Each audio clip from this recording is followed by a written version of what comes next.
Tonight, when the sun goes down, you're going to lie in a dark room for 8 hours and call it sleep. You'll set an alarm. You'll close your eyes. You'll expect one long uninterrupted block of unconsciousness. And if you don't get it, you'll call yourself broken. But for almost all of human history, that's not what night looked like. Not even close. The real answer is far stranger. For roughly 300,000 years, your ancestors lived in a world without electricity, without clocks, without curtains, without the concept of a good night's sleep. And the way they spent the hours between sunset and sunrise would feel, to you, completely alien. Some of what they did was practical.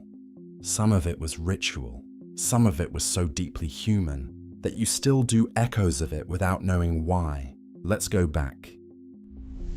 Imagine it's 30,000 years ago. The sun is sinking. The temperature is dropping. You're somewhere on the edge of a forest, in a small group of maybe 20 people. There is no roof above you. There is no door to lock.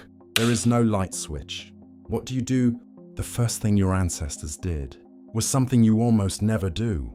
They watched the dark arrive, slowly, deliberately. They sat with it. The transition from day to night was not a moment to be skipped. It was an event. Anthropologist Polly Weissner spent decades studying the Juhuanzi people of the Kalahari, one of the last hunter-gatherer societies on Earth. What she found changed how scientists understand the night.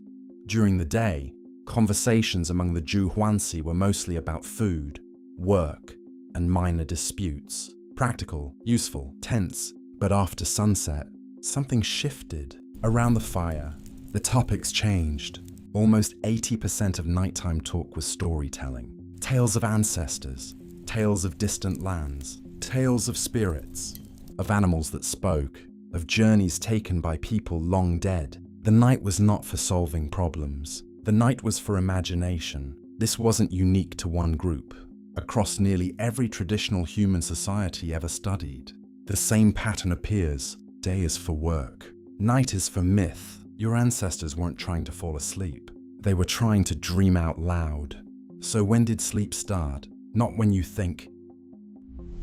In the 1990s, a historian named A. Roger E. Kirsch was digging through old court documents, diaries, and letters from medieval Europe, and he kept finding strange phrases. People wrote about their first sleep, then their second sleep. A doctor in the 1500s recommended that conception happen between the two sleeps because the body would be most rested. E. Kirsch eventually collected over 500 references. The pattern was undeniable. For most of human history, you didn't sleep in one block. You slept in two. The first sleep began a few hours after dark. It lasted 3 to 4 hours. Then around midnight, you woke up. Naturally, calmly. No alarm, no panic, and you stayed awake for 1 to 2 hours. What did you do during that gap? Almost anything. People prayed. People had sex. People visited their neighbors. People sat by the fire and thought. Some wrote poetry. Some read by candlelight. Some simply lay in bed talking quietly to whoever was beside them. Then they went back to sleep. The second sleep carried them through to dawn. This was not a disorder. This was not insomnia. This was how human beings slept, possibly for tens of thousands of years. So what happened? In the late 1600s, something new appeared in cities across Europe. Street lighting, lanterns lit with oil. For the first time in history, the night was no longer the exclusive territory of darkness. Cafes stayed open. People socialized later. The valuable hours of the night were pulled forward, compressed into a single block of evening, and the long, contemplative gap between sleeps was slowly squeezed out of existence. By the time Edison flipped on the first commercial light bulb in 1882, your relationship with the night had been completely rewritten. But your body never got the memo. Researchers at the National Institutes of Health, led by psychiatrist Thomas Ware, ran an experiment in the 1990s that you have probably never heard of. He took healthy modern adults and gave them 14 hours of darkness each night for a month. No phones, no lamps, no artificial light at all. At first, the participants slept the way you sleep. one long block. But by the fourth week, something extraordinary happened. Their sleep split in two. They began falling asleep early, waking around midnight, lying calmly awake for 1 to 2 hours, and then drifting back into a second sleep until morning.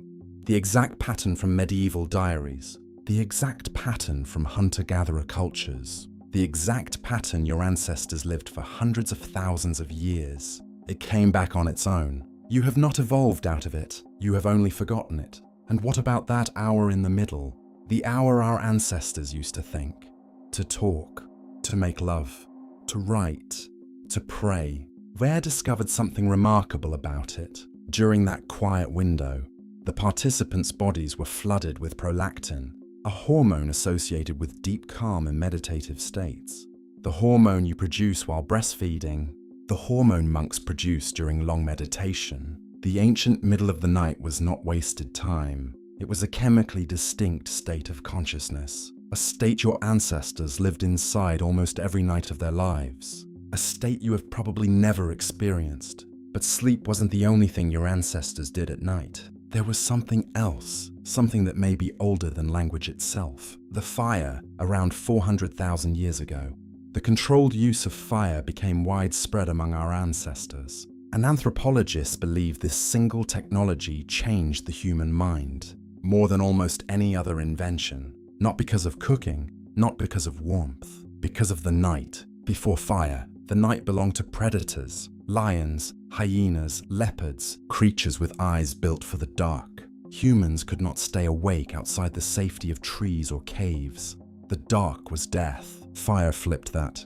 Suddenly, you could push back the dark. You could see each other's faces. You could sit in a circle and feel, for the first time, that the night was yours. And what happened in those circles changed everything.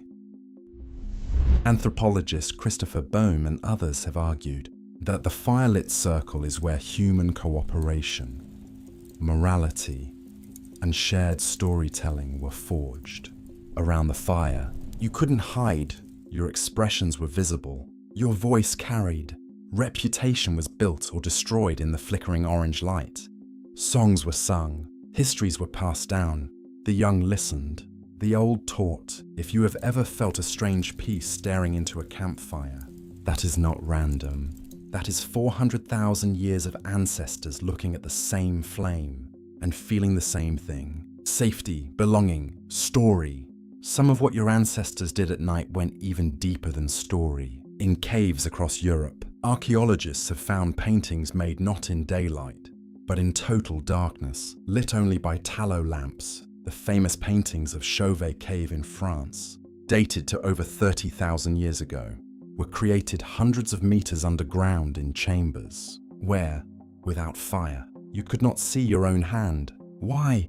Researcher Yann-Pierre Montel and others believe these caves were used for nighttime ritual. The flicker of firelight made the painted animals appear to move across the walls. Bison ran, lions leapt, horses galloped, in the deep silence of the cave, with the world above asleep. Your ancestors entered something close to what we might today call a trance. The night was not just for rest. The night was a doorway.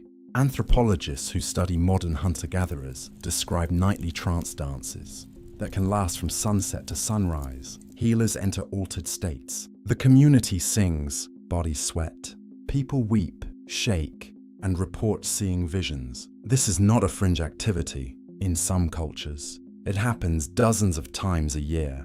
Your ancestors did not just sleep through the night. They worked the night. They mined it for meaning. So here you are, reading this in a brightly lit room, maybe at 11 p.m., maybe later, about to lie down in silence, and expect one clean block of unconsciousness, alone, behind a door, with a glowing rectangle next to your head. And if you wake up at 2 a.m., your first thought will be that something is wrong.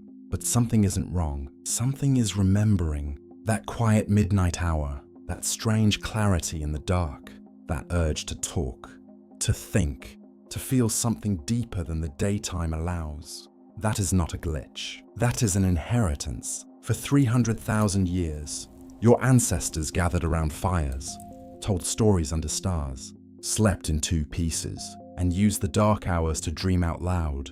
They did not fear the night, they lived inside it.